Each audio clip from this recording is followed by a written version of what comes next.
Hello students, in this lecture we are going to start our SYBSc Electronic Science semester 4 paper number 1, which is analog circuit design. Okay, so this paper contains 4 different chapters. First chapter, name of first chapter is amplifiers, second chapter is power amplifier, third is operational amplifier based system, and the last one is application system. Okay, so in this lecture we will start with the first chapter, which is amplifier. Now when we are starting our syllabus with the amplifier, we should know what is amplifier. Okay, the first thing is that an amplifier is a circuit which is used to increase the amplitude and strength of the signal. Okay, we have considered the amplifier as a black box. If we consider amplifier as a black box, it has two input terminals for the signal to be amplified, and it will have a two output terminals for the connection of load and means of a supplying power to the amplifier. Okay, so in general what we need to understand, what is amplifier. Amplifier is a circuit which will amplify or which will increase the amplitude and strength of the signal. After that we will see what is the general classification of amplifier. Okay, so the amplifiers may be classified in the various different ways by referring to a different property or construction of amplifier. This classification is summarized in a following table. As you can see, this is a classification of amplifier. It is based on the multiple things. The first classification criteria is based on the amplitude. Second classification criteria is based on the frequency operation. Third one is your based upon coupling. Fourth one is your based on operating point, and the last one is based on the transistor configuration. Okay, so if we consider based on a classification of amplifier based on a single signal amplitude, then it will have a voltage and power. What is voltage? It is a small signal amplifier, and power means large signal amplifier. In case of frequency operation, we have DC amplifier, audio amplifier, video and wideband amplifier, and the last one is your RF amplifier. RF is what? Radio frequency amplifier. Okay, so based on coupling, we have direct coupled, RC coupled, LC coupled, transformer coupled. Okay, we are going to see what are these types in detail, like the description we are going to study later on.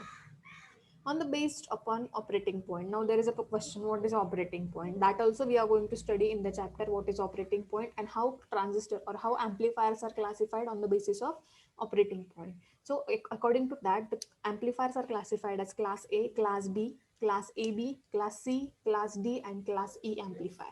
Okay, next, based on the transistor configuration, CB, CE, CC. Okay, what is this? This is a common base, common emitter, common collector. Now we are quite aware of these three types. Common base is what? Base is common between input and output. What is common emitter? Emitter is common between input and output. And what is common collector? Collector is common between input and output. So this is what is the general classification of amplifier on the basis of different criteria. Okay, moving forward, we'll see in detail each type of classification. Okay, now the first one is a classification on the frequency of operation. We have seen on the frequency of operation we have two types: voltage, that is small signal; power, that is large signal amplifier. The frequency response of an amplifier is very important, right? So basically, which frequency we want to amplify, this should be very clear. Okay, if we want to increase the amplitude of small frequency, then we can always go for voltage amplifier. Okay, if we want to increase the strength or amplitude of large frequency, then you can always go for power amplifier. Since in the application of the signal in the particular frequency range must be amplified with the constant gain. Now gain is very important factor in case of amplifier. Gain is what? Output quantity divided by input quantity. Okay, if I am just saying that voltage gain, then it will be output voltage divided by input voltage. The operating frequency range of component like transistor, capacitor, and the types of resistor used in a circuit, also coupling configuration of the amplifier, causes the frequency range of operation limitation on the working of amplifier. Now, the working of amplifier is limited due to the few factors. Which are those factors? The range of components. Which component? Transistor and capacitor. Which kind of resistor we have used in the circuit, and what is the coupling configuration of an amplifier. So all these factor matters. After that, by using a signal generator and CRO, the amplifier circuit are tested for the frequency response and then use the application for particular bandwidth of the frequency. So basically what is written in the second point, first of all, with the help of signal generator or and CRO, we can check the working of amplifier. If it is like up to the mark, then we can use that amplifier on a required application. Okay, now this table will give you the classification by the frequency operation. See here, if you are using a DC amplifier, the DC level is 0 hertz to 10 hertz. DC is like flat line. Okay, so the frequency is 0 hertz and maximum it can vary to the 10 hertz. Again, 10 hertz is very low frequency. Where we are going to use this DC amplifier, the application area is instrumentation system. What is instrumentation system? The system or the field in which we are going to use the instruments, different instruments, no matter which kind of instrument it is. Okay, next one is the audio amplifier, 20 hertz to 20 kilohertz. This is a range of voice frequency, right? And we are where we are going to use this audio say circuit like radio, tape recorder, public address system, etc. Meaning, if you want to have a public meeting, okay, or suppose in school or colleges there is a function, so in that case we use mic and loudspeaker system. There we are using this audio amplifier. Okay, whenever we are going to talk as an input and we want to amplify our voice, then in that case we will use a audio amplifier because its range is about 20 hertz to 20 kilohertz, which is a voice frequency. Okay, after that we have a radio frequency RF amplifier. What is this? The range of frequency operation of our radio amplifier is 300 kilohertz to 30 megahertz. Now where we are going to use this, it is used to tune the circuits and it is also known as a tuned amplifier. Okay, after that, video amplifier and wideband amplifiers, wide frequency range from few hertz to several megahertz. So right, wide amplifier, video amplifier or wideband amplifier will have a range which starts from few hertz to it can extend up to a several of megahertz. And where we are using this in the communication devices for audio as well as video signal amplification. Correct. So one has to select the proper amplifier in the range of frequency of operation for the particular application. Correct. Because, for example, I want to establish a public address system, that is loudspeaker and mic system, and for that ideally I should go for this audio amplifier. But if I by mistakenly chosen this video amplifier, then what will happen? The frequency of audio operation is very low, 20 hertz to 20 kilohertz, and its frequency is about megahertz. So that frequency will not be able to amplify this video amplifier. Correct. So that is why we need to choose the correct amplifier for particular application. After that, a particular cascaded range amplifier application, the type of coupling and classification of amplifier with their advantages and disadvantages are listed in following table. Now,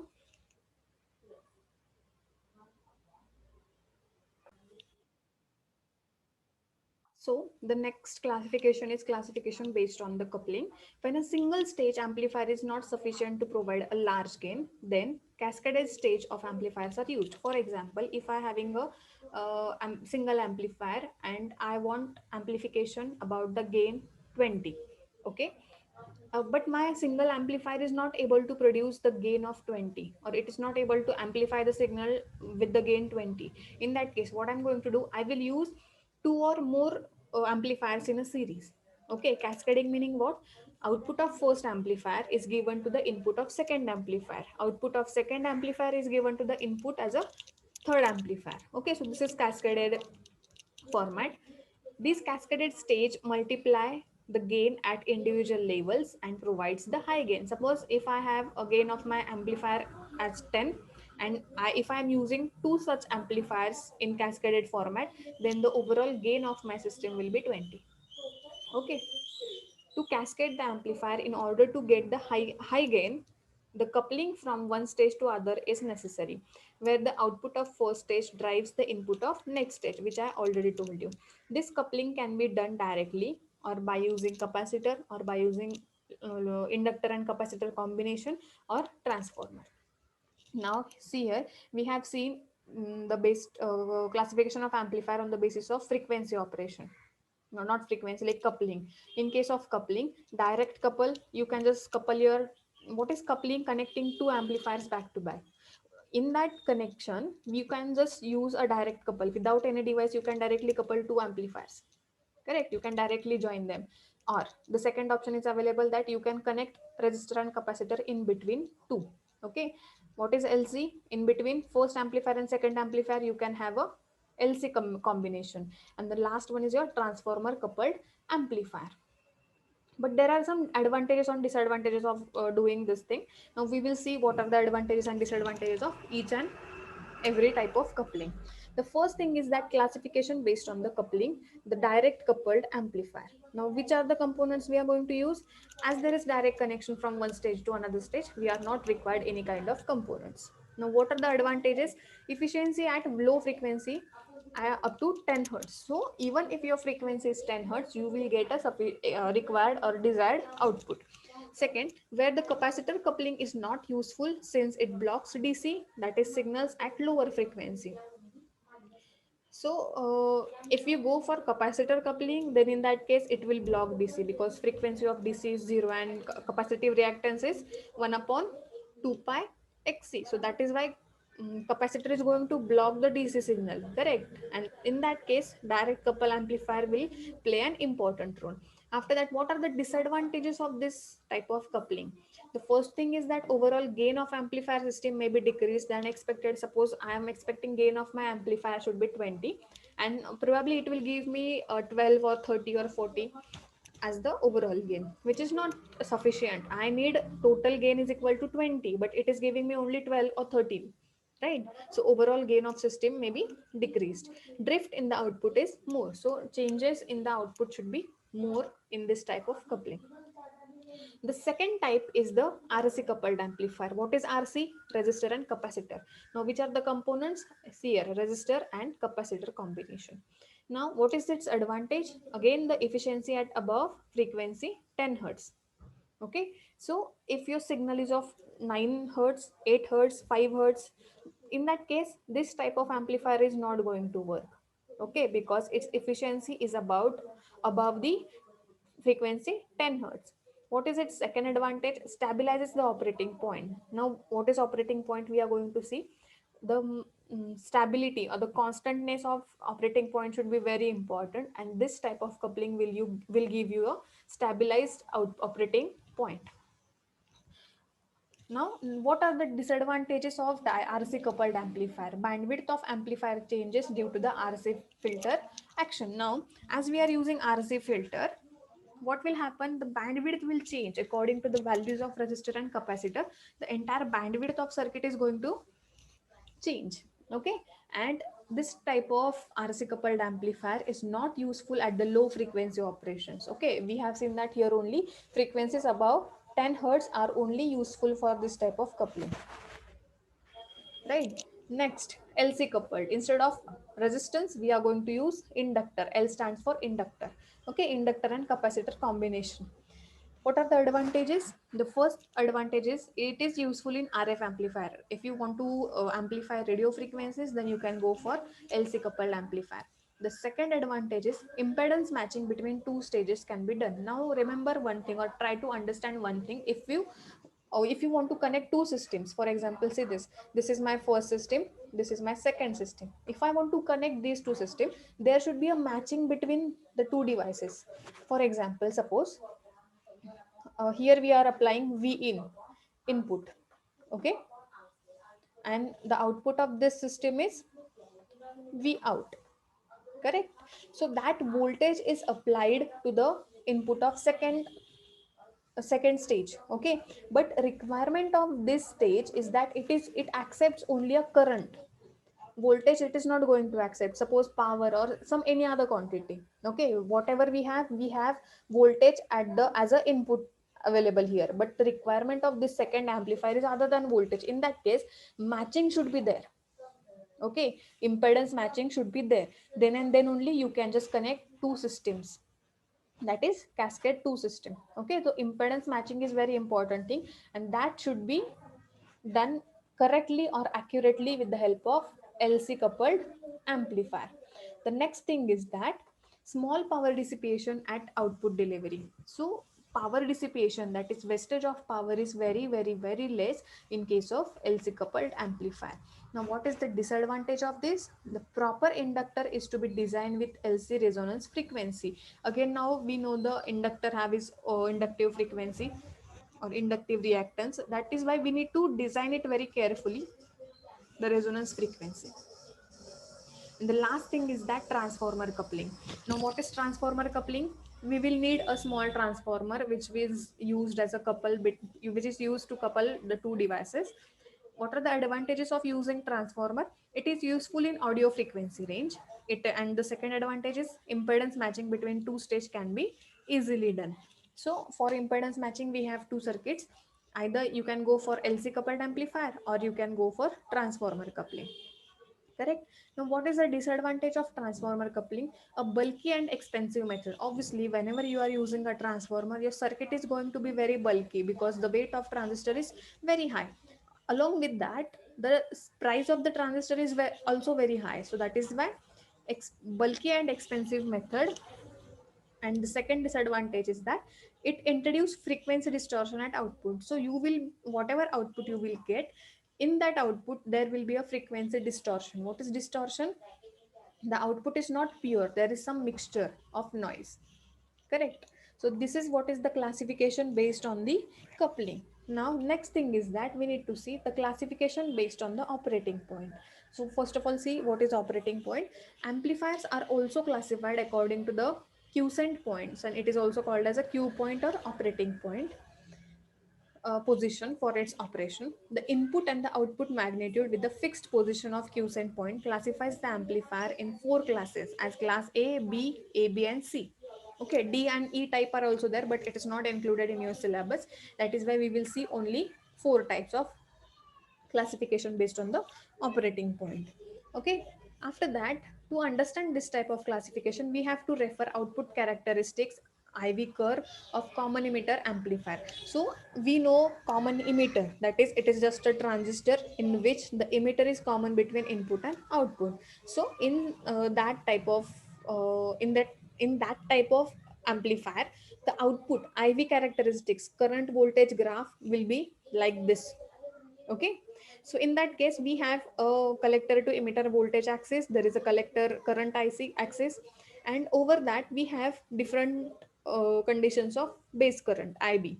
Okay, now see this, we see that on the load line the zero signal value of collector current and collector to emitter voltage we see indicates the Q point. What is the Q point? Q point is the zero signal value of collector current. Collector current value of collector current is zero, and collector to emitter voltage VCE. Okay, when AC input is given to the amplifier, the base current changes around the Q point, causing the corresponding change in IC and VCE. So whenever we apply AC signal to the amplifier, in that case what will happen? Obviously the base current will change because we are applying input to the base only. Correct. So in transistor we apply input to the base, and instead of DC if we apply AC signal, the base current will change, and according to that the position of Q point will also change. Okay, next thing is that this change will be dependent on the amplitude of input AC signal and the Q point. Okay, so whatever the amount of amplitude of the input signal and Q point, according to these two your change will happen. Thus we can classify the amplifier according to the position of Q point and the input output waveform of an amplifier circuit. Now we will see what is it.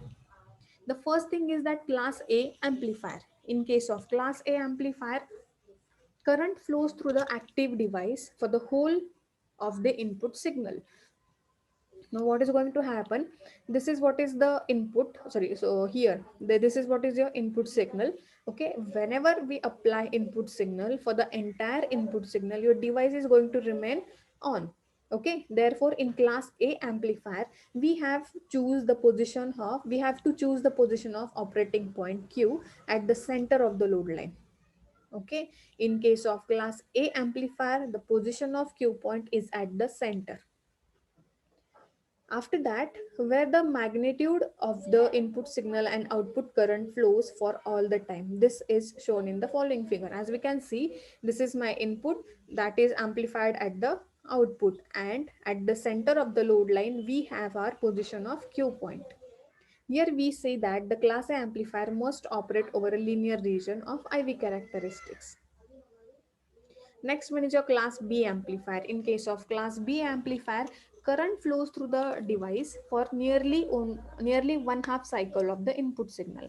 That is for either for positive half or for negative half, only for a half of input, your device is going to remain on. And because of that, operating point for this type of operation is situated at the extreme end of IV characteristics.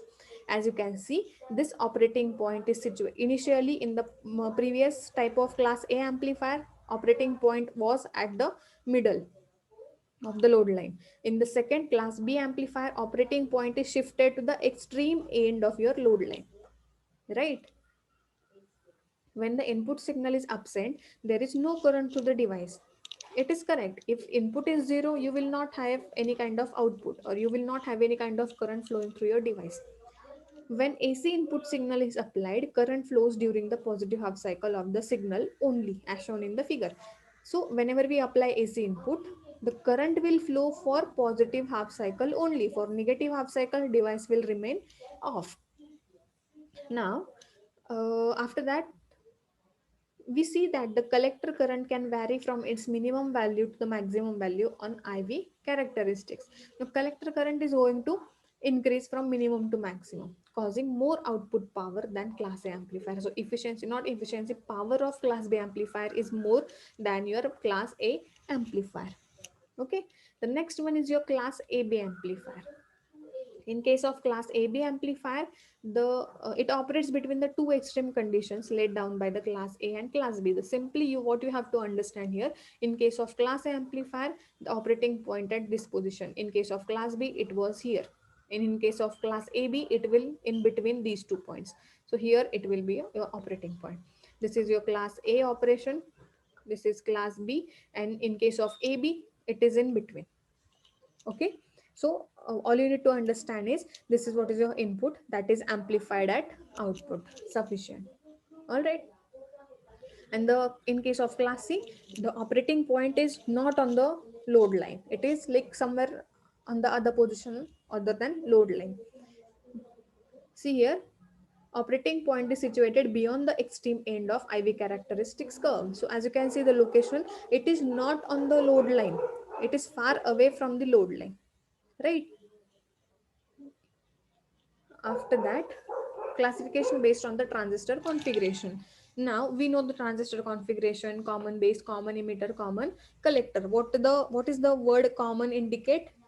The terminal is common between input and output. If I'm talking about CB, the base is common between input and output. If I'm talking about the common emitter, emitter is common between input and output. And if you're talking about CC, the collector is common between input and output.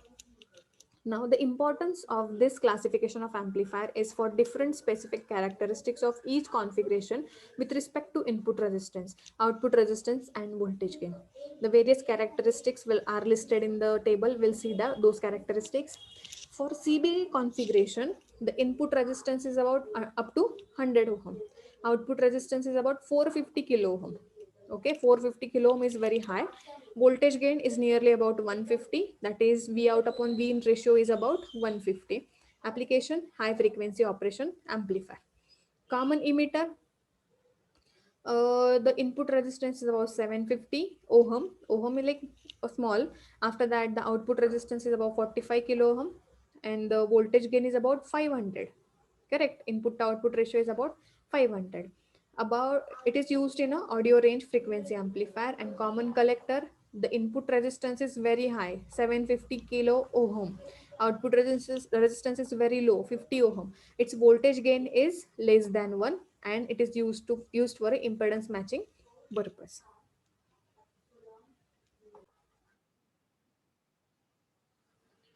So, students, in next to that, what we are going to see is the small signal amplifier, which is the major motive of this chapter. Uh, till now, we have just seen the introduction about the amplifier. What is amplifier? Which are its different types, on the basis of which things the types were there, and all the detailed things. Okay.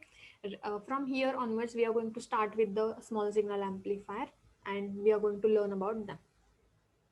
In this section, we will study small signal amplifier, its AC/DC analysis using load line, and its frequency response. Like in this video only, in after few minutes, I'm going to explain you, or I'm going to teach you how to draw AC load line, how to draw DC load line. Okay, so don't get confused about these two words. I'm going to teach you them as well. First of all, we consider a small signal amplifier in a common emitter configuration. So as you can see the diagram, this diagram represent a common emitter configuration. Now why common emitter? Because as you can see, this is where you are applying input, this is where you are getting your output from, and from input, for the input and output, emitter is the terminal which is common. Okay, you are applying, this emitter is connected to the input also, emitter is connected to the output also, that is why we can call this as a common emitter configuration. And the type of transistor is NPN because the arrow indication is outside. All right, so this is normal transistor, its coupling is through resistor RL, which is connected to the VC. For here, the resistance which is connected to the base, we can call it as a base resistor, or you can just call it as a source resistor also because it is near to the source. Vs is your input supply. Okay. After that, this is VBE, base to emitter voltage. This is a ground connection, and at collector you are going to get your output voltage with respect to ground. Now we will see how the small signal amplifier works. The amplifier is driven by input signal of Vs as source resistance Rs. I have already told you Vs is your signal voltage, and that is driven at its internal resistance or source resistance is Rs. Okay, the transistor is biased by the source VCC. At collector, we know the transistor is having connection of VCC through the collector, correct? And VBE at the emitter base junction. So VBE, that means this voltage, base to emitter voltage, this voltage we have. Now we see that the collector current IC, that means current flowing in this direction. The collector current IC is the function of VC and base current IB. Obviously, whatever we see or whatever output we are going to get, that plus base current, correct? IC, that is total current, or collector current is nothing but VC and IB. Okay, so that is what is written here. Collector current, see here, this is supply, and whatever current we are going to get inside the circuit is because of this supply only. Okay, and collector current is flowing from supply, right? That is why we can just say that IC or collector current is your total current, and that is nothing but it is a function of base to emitter voltage, correct? That is VBE plus plus IB. Okay, so that is what is written here. IC is nothing but it is a function of VC and IB, that is collector to emitter voltage and IB. After that, if we apply Kirchhoff's voltage law, KVL, what we are going to get? Just let me erase this.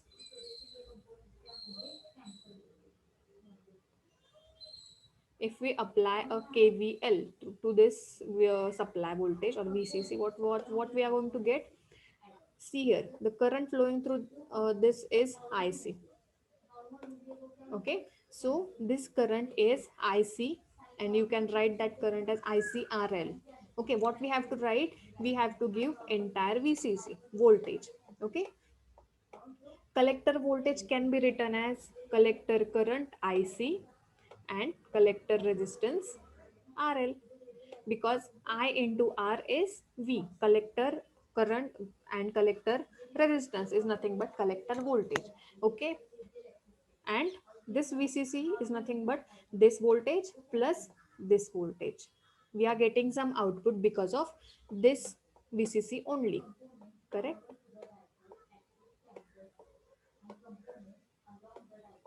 Try to understand. I'll explain this from the beginning. Initially, we don't, just consider we don't have any input. Okay, the first condition which we are studying is that we don't have any kind of input to the circuit. This input is absent. Just imagine for a while, this input is absent. In that case, whatever current flow through the circuit is because of VCC only, correct? That is why I can write my VCC as ICRL plus VC. Okay, so see this, VCC is equal to ICRL plus VC. Okay, the above equation represents a straight line equation having intercept VCC on the voltage axis and intercept VCC upon RL on a current axis. If we plot this on a graph, then we will get this VCC and VCC upon RL on the particular axis. And if we calculate the slope of that, the slope will be 1 upon RL. This line is referred to as a load line and represented the dynamic characteristics of device. Okay, so you should know load line can be calculated if and only if your supply is absent. Okay, the load line shown in the figure represents DC load line where no input signal is applied or DC condition of an amplifier. It gives the value of IC and VC corresponding to the zero signal input, that is on the current and voltage axis. All right, so this is how your load line can be plotted. On the current axis, you will get VCC upon RL. On the voltage axis, you will get VCC. Correct? And this is what is your load line. When the input signal is applied, right now, like what we are going to study when the input signal is applied. Okay, previously we don't have any kind of input and still we get this information. VCC is equal to ICRL plus VC. Whenever we apply input, what will happen? We will observe a maximum collector to emitter voltage. Correct? Which is collector to emitter voltage? This thing will be increased. See, without any input, I had some voltage at output. Okay, if I apply some input, what will happen? This VC will get increased. Correct. Now how much it will be? It will be VCE plus ICRL. Now IC into RL is nothing but your VL, not VL, it is VC, collector voltage. Correct? Instead of writing VC, I can write it as ICRL because VC is collector voltage, IC is collector current, RL is a resistor connected at collector only. Correct? So initially we had our output voltage as VCE. When we apply input, there is an addition of this much of voltage. Okay, and from this we can just say that IC plus VC upon RL. This is what is my corresponding collector current. Now if I apply KVL here, initially we have applied KVL when there was no voltage at input. Here when we apply input to the input signal to the circuit, we have to again apply the KVL, Kirchhoff's voltage law. So when we had no input, what was our KVL? VCC is equal to ICRL plus VCE. VCC is equal to ICRL plus VC. This is going to remain as it is. In that, there will be some addition. Addition of what? Addition of collector current. Okay. Now, how to write collector current? See, collector current will be IC plus VCE upon RL. So, I will write this additional term here, IC plus VCE upon RL. Correct. So, this is what is the representation of VCC when we apply input to the circuit. Okay, this represents AC load line for the amplifier with intercept VCE plus ICRL on the voltage axis. So we will get this term on voltage axis and we will get this term on current axis. Do we getting that? Yes, see, this is your current axis. On current axis, we have IC plus VC upon RL. Yes, do we have? Yes, we have. On voltage axis, what we are going to get? VCE plus ICRL. VCE plus ICRL. So this is how you can just plot your AC and DC load line. Correct? This is AC load line. When you are applying input, in that case, it is AC load line. When you had no input, it is DC load line. All right, I hope everybody understood this. In the next lecture, we will see actually how to draw the load line or load line analysis we are going to study.